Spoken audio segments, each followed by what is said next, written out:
All right, let's dive into a story that is just a masterclass in irony. It's a classic tale about power and pride, sure. But really, it's about how one tiny, seemingly random event can set off an avalanche that completely flips someone's world upside down. And that brings us to the wild question at the heart of it all. I mean, how is it possible that a single sleepless night could bring down the most powerful man in the kingdom, and at the same time lift up someone who had been totally forgotten? So picture this. Our story kicks off in the dead of night with a king, King Xerxes, who just can't get to sleep. We've all been there, right? But his solution for insomnia is what gets his whole crazy ball rolling. Instead of counting sheep, he calls for the official records of his reign to be read to him. Can you imagine? Listening to like a history textbook about yourself just to get a little drowsy. But this unbelievably boring choice is about to change absolutely everything. As the attendant is just droning on, an old entry pops up. It's a story about a man named Mordecai who uncovered a plot to assassinate the king, saving his life. But here's the kicker. The hero of the story was completely overlooked. He got no reward, no recognition, nothing. The king hears this, and he's stunned. He stops the reading and asks, "Wait, what did we do for this guy? What honor did we give him?" And the answer comes back, "Nothing." You can just feel this sense of injustice bubble up. The king now has a debt to pay, and the timing of this realization could not be more dramatic.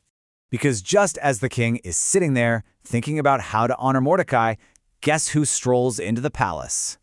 The story's villain, Haman. And he has absolutely no idea what the king's been thinking about. In fact, he's there on his own secret and very deadly mission. And this is where it gets really tense. You've got these two men on a collision course, and neither one has a clue.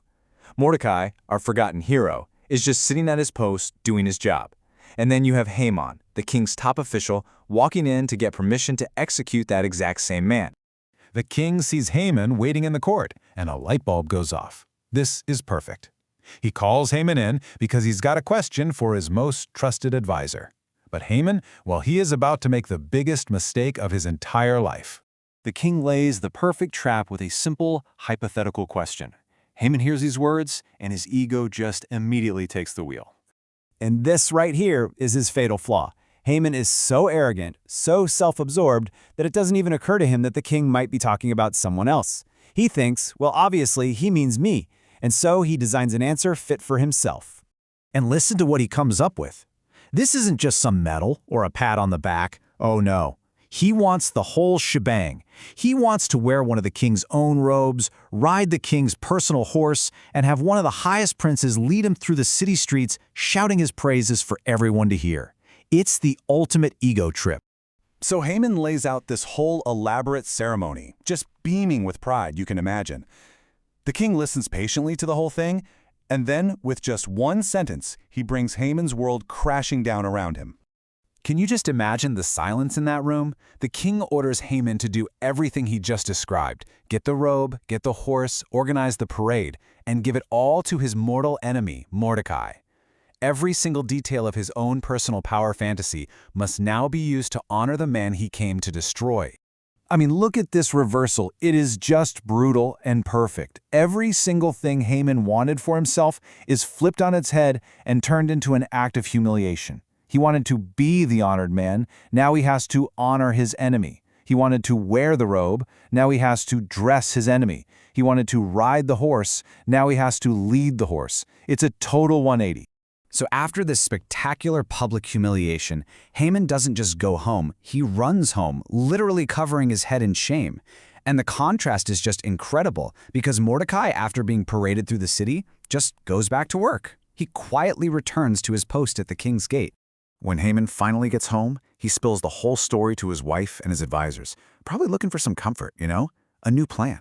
But what he gets from them is something way, way more chilling. His own inner circle, his own family, they see the writing on the wall. They basically tell him, buddy, this isn't just a bad day. This is the beginning of your end. You started to fall before Mordecai, and there's no way you can stop it now. You're going to be totally ruined. His downfall was official, and it was his own pride that wrote the first chapter. And so that leaves us with this big question, doesn't it? Was this whole thing just a wild twist of fate, some cosmic justice kicked off by a bout of insomnia? Or is it something more? a timeless warning that, more often than not, the greatest architect of our own destruction is our own pride.